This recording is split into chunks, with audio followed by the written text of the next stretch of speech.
Bismillahirrahmanirrahim. Alhamdulillahirabbil alamin wassalatu wassalamu ala asyrafil anbiya'i wal mursalin wa ala alihi washabbihi ajma'in. Subhanaka la ilma lana illa ma 'allamtana innaka antal muhakkim wa la haula wa la quwwata illa billahil aliyyil azim. Assalamualaikum, selamat malam Malaysia.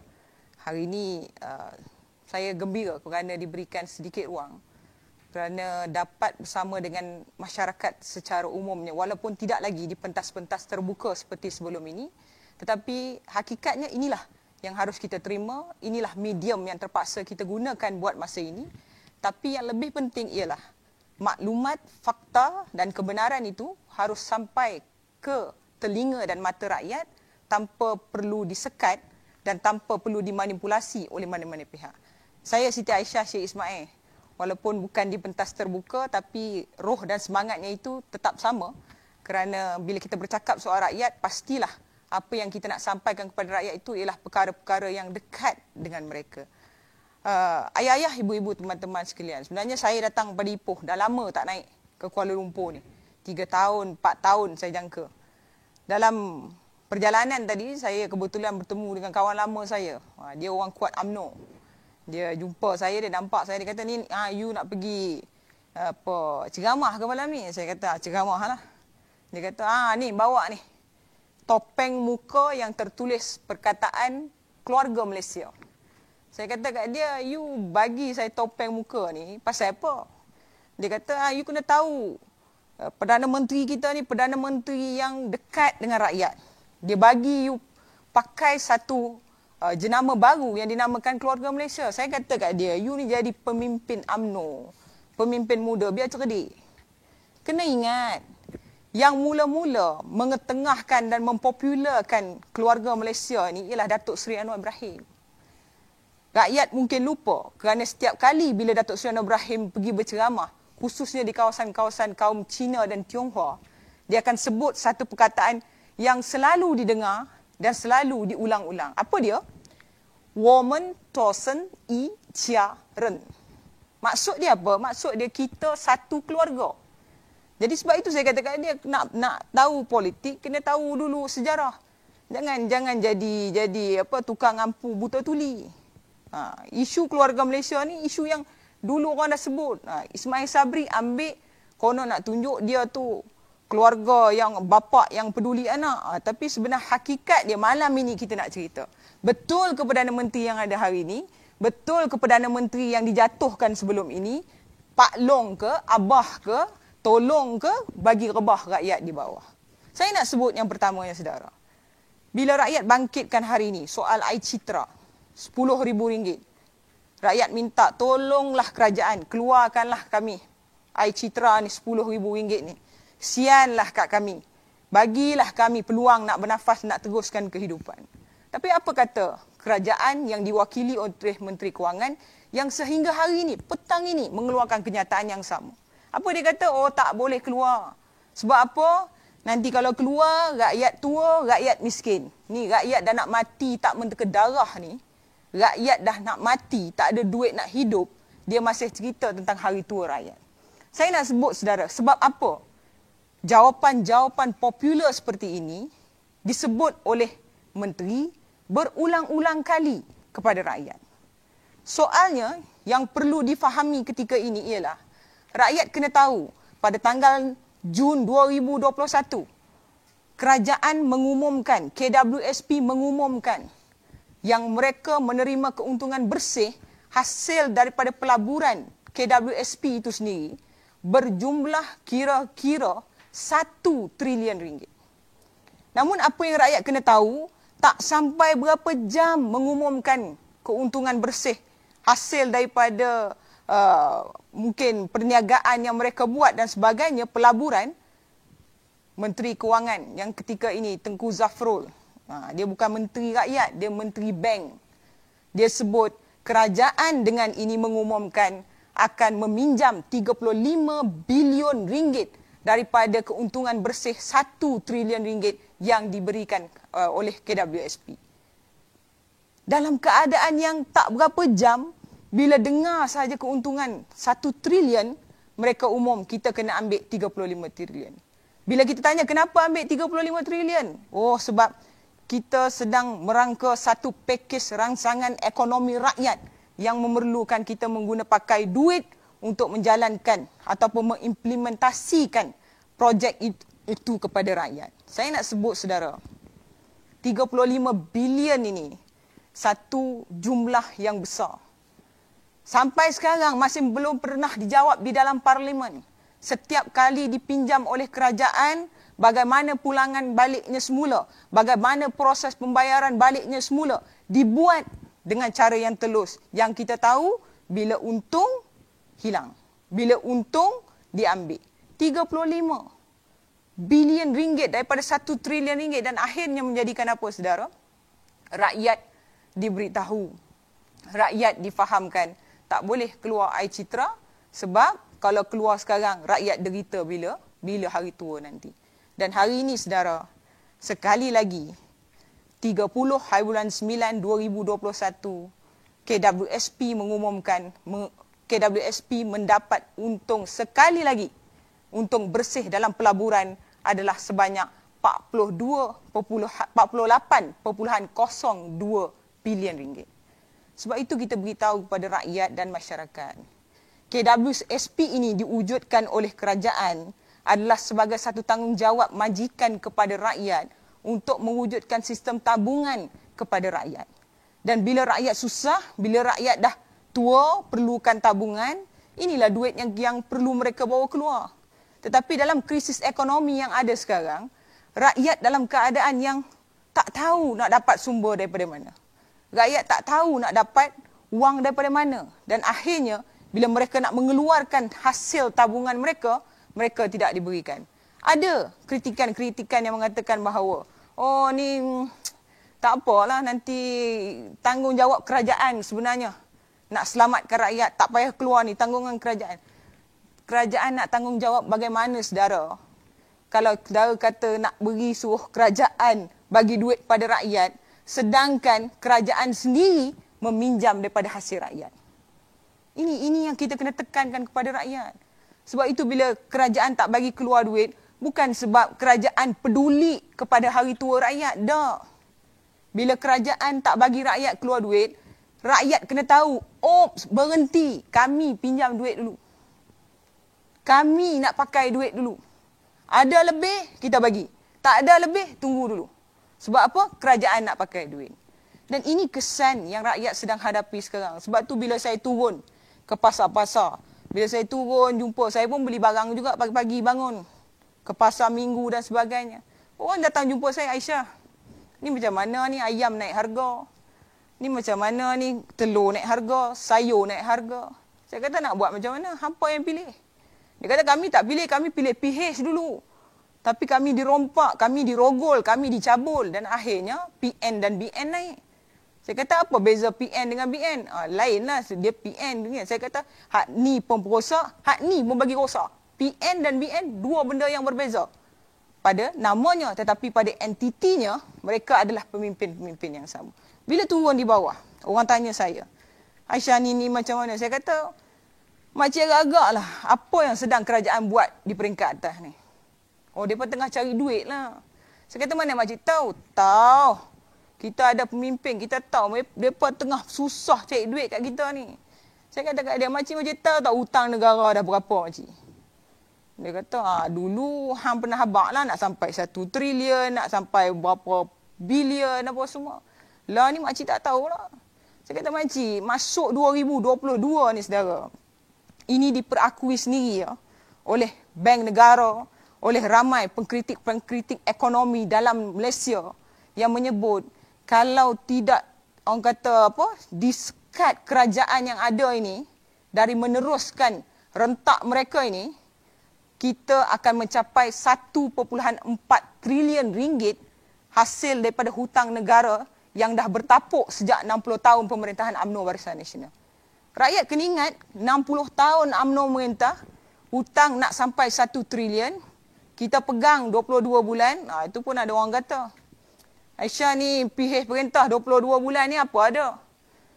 Tu tak ada, PTPTN tak ada, minyak tak ada, apa, orang bangkitkan pelbagai perkara. Tapi saya nak sebut, 22 bulan kita merintah pun, teruk-teruk kita yang dikatakan teruk pun, harga ayam tak naik.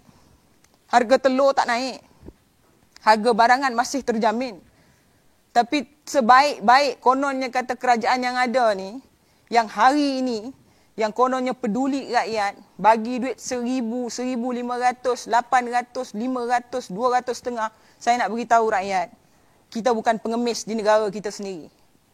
Kita adalah rakyat yang tuan punya negara ini.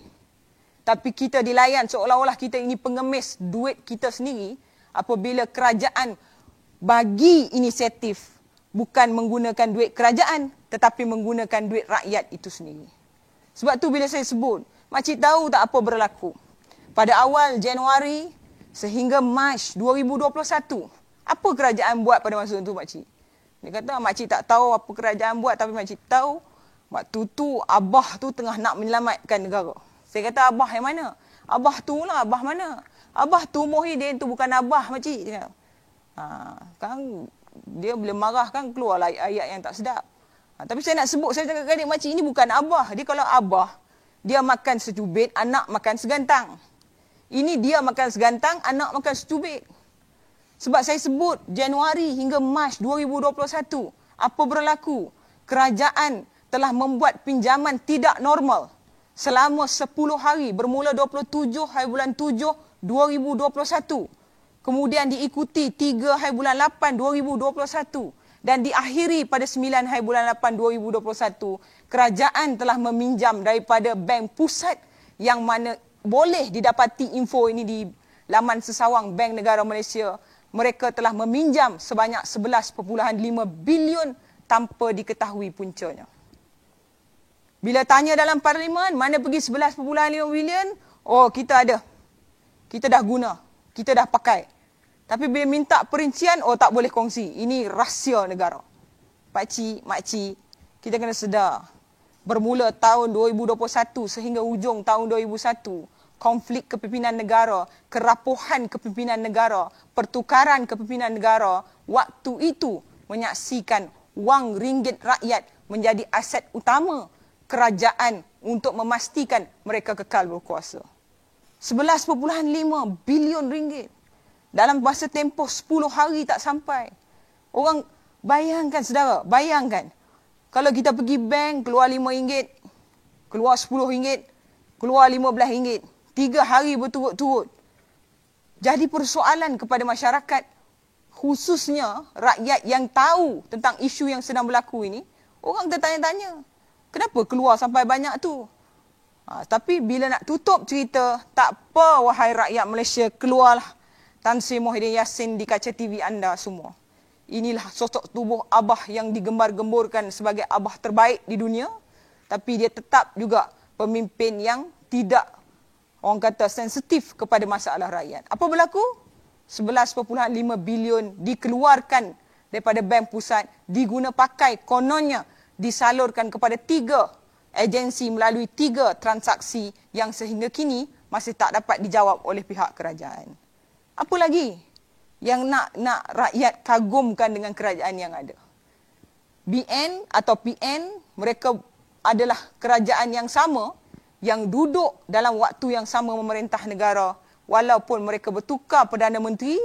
Orang kata ibarat macam cerai, rujuk semula, suka tak suka kena duduk dalam satu rumah dan akhirnya rakyat di bawah tetap menjadi mangsa kepada mereka. Sebab itu bila ada Menteri PAS, dulu dia jaga undang-undang, dia menimbulkan kemurkaan raja, dia ditendang, kemudian jadi menteri. Menteri yang jaga elektrik. Apa berlaku saudara? 2-3 hari yang lalu, Menteri Kerajaan Barisan Nasional, Perikatan Nasional ini umumkan, kita dalam keadaan menilai dan mengkaji untuk menaikkan tarif elektrik untuk rakyat Malaysia. Saudara, saya nak sebut, pada pertengahan Jun 2021, Tenaga Nasional Berhad menerima keuntungan bersih jumlah dia 481.3 juta ringgit. Yang mana pada kita, kalau kita boleh fikir secara normal, dah terima keuntungan, tapi kenapa rakyat perlu dibebankan? Kamu terima keuntungan kamu berjaya, kamu dapat duit. Tapi kenapa rakyat perlu dibebankan? 85% pengguna di Malaysia adalah pengguna tenaga elektrik domestik, saudara. Maksud dia apa, makcik kita ni hak kat rumah-rumah ni. Dah lah PKP berapa lama tak boleh keluar. Duduk rumah. Daripada Hindustan, balik Hindustan, balik Hindustan, balik Hindustan, cerita Tamil, Hindustan, Tamil, Melayu. Duduk di rumah, kita penyumbang kepada tenaga elektrik yang tinggi dan pembayaran tenaga elektrik yang jumlahnya juga tinggi. Tetapi bila TNB mengalami keuntungan yang orang kata cukup tinggi, tapi kita lihat hari ini, menteri yang kononnya orang kata memperjuangkan rakyat, Islam lah kini kita kena adil dan sebagainya, membuat keputusan untuk menaikkan tarif elektrik. Betul, belum naik lagi. Sabar kawan-kawan semua, betul. Tak naik lagi. Mungkin kalau ramai yang buat demonstrasi, tak jadi naik. Tapi zaman demonstrasi dah berlalu. Yang tinggal sekarang ni, demo kasih, demo tak kasih, kita tak bagi. Ini saudara. Sebab tu kita sebut kepada masyarakat dan rakyat. Untung bukan tak untung. Dapat duit bukan tak dapat duit. Tetapi akhirnya kenapa rakyat di bawah terpaksa menanggung kesan walaupun jumlah kenaikan nanti orang kata apa sekecil zarah sekalipun, tetapi ia tetap dinamakan kenaikan. Dan kenaikan itu adalah sesuatu yang membimbangkan. Sebab itu saudara, berkait dengan apa yang kerajaan buat yang saya sebut Januari, Februari dan Mac. Rakyat jangan lupa berlaku juga beberapa perkara hutang yang dibuat oleh kerajaan, yang diambil oleh kerajaan pada Januari. Yang sebelum ini saya sebut 27 hari bulan 7, Julai, Ogos dan September. Tapi saya nak sebut saudara yang sekarang ini, Mac dan Januari, kerajaan juga mengeluarkan wang rakyat yang ketika itu dibuat kuasanya sepenuhnya diberikan kepada Perdana Menteri Malaysia ketika itu, Tan Sri Muhyiddin Yassin.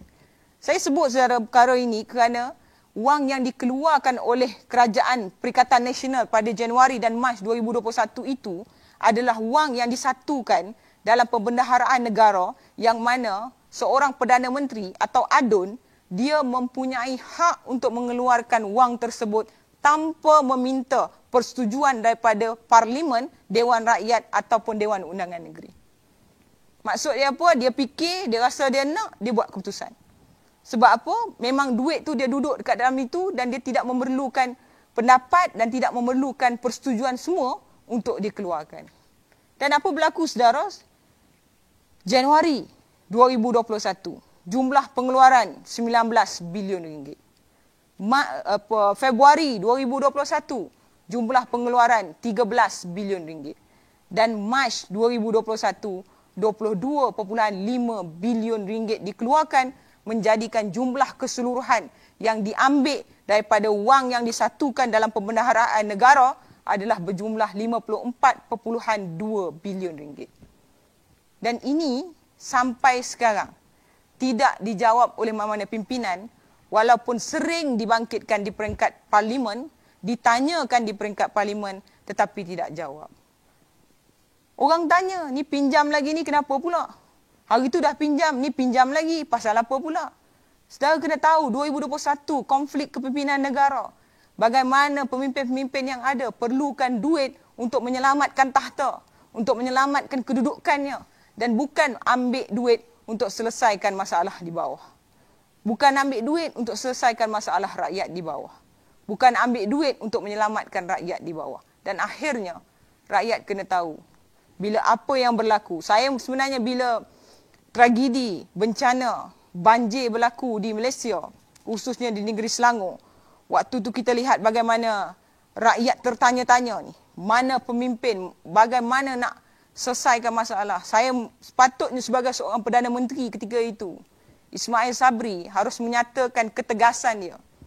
Dia patut sebut waktu itu, oh sebagai Perdana Menteri Malaysia, saya dengan ini mengumumkan bahawa saya menghentikan ataupun pada tahun ini tidak membenarkan mana-mana ahli parlimen yang bercuti keluar negara untuk membuat klaim ataupun tuntutan perjalanan yang tertulis di dalam apa orang kata milik mereka lah. Maknanya bila dia jadi menteri, dia ada keistimewaan tersebut.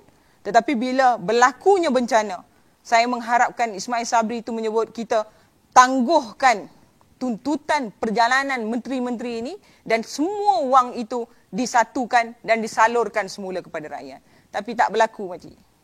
Yang berlaku apa? Tak boleh keluar duit KWSP. Sebab apa? Nanti tua tak ada makan. Kalau kamu kata kamu negara yang sedang menuju negara moden, negara maju, wang yang tinggi, ekonomi yang baik, kenapa perlu kamu katakan kepada rakyat bila tua tak ada makan? Fikir dengan akal yang waras. Kalau pada ketika itu kamu kata pada rakyat, oh jangan sebab masa depan kamu nanti bila kamu keluar sekarang, kamu tak makan. Sepatutnya sebagai sebuah kerajaan, kamu sebut dan kamu beri jaminan kepada rakyat dan masyarakat. Oh tak apa, keluarkan sekarang, tapi kita akan pastikan caruman ini berterusan. Kita akan pastikan rakyat diajar untuk mencarum secara individu, secara sukarela bagi memastikan di hari tua mereka nanti, sekurang-kurangnya mereka mempunyai simpanan berlebihan untuk mereka guna pakai. Ini jawapan menteri. Tapi kalau tanya jawapan menteri sekarang, kenapa tak boleh keluar duit sekarang? Oh tak boleh. Nanti tua tak ada duit. Oh kenapa tak boleh? Tak boleh. Harga barang kena naik. Oh tak boleh tak naik. Sebab apa? Kalau tak naik, ayam tak makan. Oh tak boleh ini nanti. Sebab itu saudara, hari ini kita minta rakyat fikir. Kalau rakyat tak diberi dengan apa yang rakyat mahu, kalau rakyat itu benar-benar menjadi kepedulian kepimpinan, menjadi aset penting kepada sebuah negara, Ismail Sabri, dia kena umum bermula hari esok.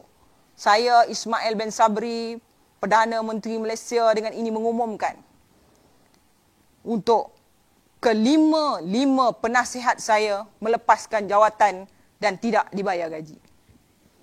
Makcik tahu berapa ramai penasihat Perdana Menteri yang ada ketika ini? Itu pun orang kata dia hebat, dia gagah, dia minda, dia terbuka, dia bapa penyanyi Akademi Fantasia, semua lagu dia hafal.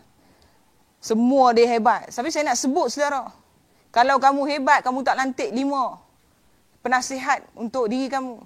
Dan yang lebih penting rakyat kena tahu, seorang penasihat Perdana Menteri itu dibayar RM27,272 setiap seorang. Setiap bulan kerajaan membazirkan RM136,136 untuk membayar 5 penasihat Perdana Menteri yang bukan jadi penasihat, tapi jadi punah sihat. Ini hakikat. Dalam keadaan rakyat dibagi RM100, RM200, RM1,000, RM500, penasihat yang ada sumber kewangan sebagai ahli parlimen, penasihat yang ada sumber kewangan sebagai pencen yang dipertua Dewan Negara, diangkat jadi penasihat dan akhirnya dibayar RM27,270 setiap bulan. Ini sesuatu yang tidak masuk akal. Kalau tanya pada saya, rata-rata ramai yang berfikir bahawa inilah apa yang rakyat perlu tahu dan apa yang rakyat perlu rasa. Kita bukan pengemis dalam negara kita sendiri. Negara ini bertuan dan tuan itu adalah kita. Nak menuju pilihan raya ke-15, dengan apa yang berlaku dalam pentas politik, kalau kita masih lagi memilih Perikatan Nasional, kita masih lagi memilih Barisan Nasional, kita sebenarnya memilih untuk menjadi miskin, menjadi tidak relevan dan menjadikan anak-anak kita mewarisi sesuatu ataupun landscape politik yang tidak menentu yang akhirnya menjadikan mereka juga akan mengikut watak kita yang sama, mengemis daripada kerajaan dan bukan menjadi tuan untuk negara ini. Sebab itu saudara, akhirnya saya nak sebut kepada rakan-rakan semua, generasi muda di luar sana.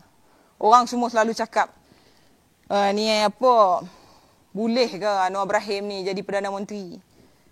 So jadi Perdana Menteri, Anwar ni jadi Perdana Menteri kan habis dijualnya. Saudara, yang jual aset negara ni orang yang pernah jadi Perdana Menteri.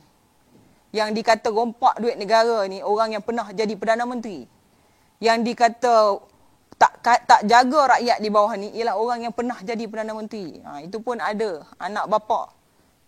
Ni bukan cerita zaman P. Ramlee, ni cerita zaman sekarang. Nama cerita tu anak bapa. Anak dia kata, oh Anwar sudah tidak relevan. Sebelah dia 97 tahun, 98 tahun. Yang 70 tahun tak relevan. Yang 93 tahun, 94 tahun, 95 tahun relevan. Sebab tu kita kata ini P. Ramlee kalau dia ada, dia terkejut. Sebab apa? Ada lagi cerita anak bapa zaman dulu, zaman sekarang dilakonkan semula. Saya sebut saudara, apa yang orang kata dan takut sangat kalau Anwar Ibrahim jadi Perdana Menteri? Saya kadang tak faham juga. Bila orang kata, ini kalau Anwar jadi ni, habis bawa perganda lah negara kita. Terjual lah sana, terjual lah sini. Habislah itu, saudara. Anwar Ibrahim tak jadi Perdana Menteri pun, habis londeh dah negara ni. Dia tak jadi Perdana Menteri pun, habis dah banyak kesan-kesan ekonomi yang tidak terjamin sampailah ke saat ini. Tapi saya nak sebut, saudara, beri peluang. 22 tahun kita memerintah, ataupun Pakatan Harapan memerintah, tidak ada sosok namanya Anwar Ibrahim dalam pemerintahan. Bukan dia tidak mahu duduk dalam pemerintahan, tetapi dia memilih untuk melihat apa yang sedang berlaku. Kerana pada ketika itu dia yakin dan dia percaya bahawa akan ada masa yang sesuai untuk dia mengangkat dan membawa suara rakyat dan kehendak rakyat itu dengan cara yang lebih baik. Sebab itu pada ketika itu bila dia memilih untuk nak masuk tapi disekat. Tapi hakikatnya saudara, satu peluang. PRU 2015, PRU ke-15 ni, maafkan saya, PRU 15 ini, seandainya rakyat mahu lihat sesuatu yang baru, rakyat tak boleh cakap, oh PH dulu perintah, tak buat itu, PH itu perintah. PAS jadi kerajaan sekarang pun tak buat apa. Dulu PAS kata, oh kita tak boleh baiki air teh tarik Kelantan. Sebab apa? Tak jadi kerajaan. Oh kita tak boleh banner tebatan banjir di Rantau Panjang. Oh sebab kita tak jadi kerajaan. Tapi sekarang PAS jadi kerajaan. Menteri PAS itu menteri yang jaga air pun tak boleh buat apa-apa. Jadi maksudnya apa saudara? Nak buat sesuatu reformasi, nak buat sesuatu perubahan, itu harus datang daripada domir, iaitu hati manusia itu sendiri. Dan saya yakin dan saya percaya, kalau diberi peluang kepada sosok tubuh bernama Anwar Ibrahim, kali ini dalam PRU ke-15 yang akan kita tujui tak tahu bila ni, saya yakin andai diberi peluang, kita akan mendapat sesuatu yang baik untuk negara. Walaupun orang kata, dulu kata menang, hari ni harga minyak turun. Betul. Memang kita janjikan menang hari ni minyak turun. Tapi nak buat macam mana? Menang hari ni minyak turun, tapi duit lagi turun. Dan kalau ketika itu kita buat sesuatu keputusan yang melangkaui apa yang sedang berlaku, hakikat ekonomi yang menekan pada ketika itu, rakyat akan menjadi seperti sekarang, yang akhirnya saudara saya sebut, kalau kerajaan trendnya masih lagi sama, meminjam, Tengku Razali Hamzah ada menyebut saudara, berhati-hati rakyat Malaysia. Kalau kamu tidak sekat kerajaan yang ada hari ini, yang meneruskan trend meminjam duit daripada bank pusat, daripada mana-mana tempat yang kita tak tahu sumbernya, dengan jumlah yang tinggi, sampai masa nanti, kita akan dijajah dari segi ekonomi oleh satu badan asing yang dinamakan MIF. Dan bila saat itu berlaku, rakyat tidak boleh lagi mengontrol ataupun apa orang kata kontrol ekonomi yang ada dalam negaranya sendiri, kerana rakyat kena tahu bahawa bila kita meminjam dan kita tak bayar, akhirnya orang yang punya duit pinjaman itu diberi hak untuk mengurus takbir negara kita dan ekonomi kita pada saat itu. Sebab itu saya kata saudara, pemimpin-pemimpin lama di luar sana sudah melihat apa yang sedang berlaku sekarang. Tapi kita jangan dibuai dengan mimpi dan keseronokan RM100, RM200, RM300, RM1000. Kita nak hidup berzaman lagi. Anak kita nak besar, bertahun lagi. Tapi kalau hari ini kita tidak bangkit dan tidak mengatakan kepada kerajaan, kalau kamu teruskan apa yang kamu buat, kamu akan menjadi sebuah negara ini akan menjadi sebuah negara yang muflis. Kita tidak akan dapat melahirkan anak-anak yang cerdiklah macam mana pun, pandailah macam mana pun, tapi akhirnya saudara, kita hanya akan melahirkan negara yang porak-peranda, yang rakyatnya miskin melata, dan hakikatnya kroni mereka yang hidup bermaharajalela. Saya rasa banyak lagi sebenarnya isu-isu yang kita boleh bangkitkan, yang kita boleh sampaikan kepada rakyat umum di bawah. Banyak lagi yang boleh kita sampaikan kepada masyarakat di bawah yang kita nak mereka tahu. Tapi yakinlah saudara, beri peluang kepada keadilan, beri peluang kepada Pakatan Harapan. Ini saat, ini masa dan ini ketikanya. Satu peluang untuk kalian buktikan kepada diri kalian sendiri bahawa kali ini kita tidak membuat keputusan yang salah, tapi kita membuat keputusan yang tepat. Saya kira cukup setakat itu perkongsian pada malam ini. InsyaAllah kalau dipanjangkan usia dan diberi keizinan, kita bertemu lagi di lain masa dan banyak lagi yang boleh kita kongsikan kepada masyarakat. Namun saya minta masyarakat buka mata, celik minda dan lihat apa yang berlaku di sekeliling kita. Isunya kita, hidupnya kita, yakin dan percaya saudara, apa sahaja berlaku di sekitar kita, kita yang menentukannya. Sekian, wabillahi taufiq wal hidayah. Assalamualaikum warahmatullahi wabarakatuh.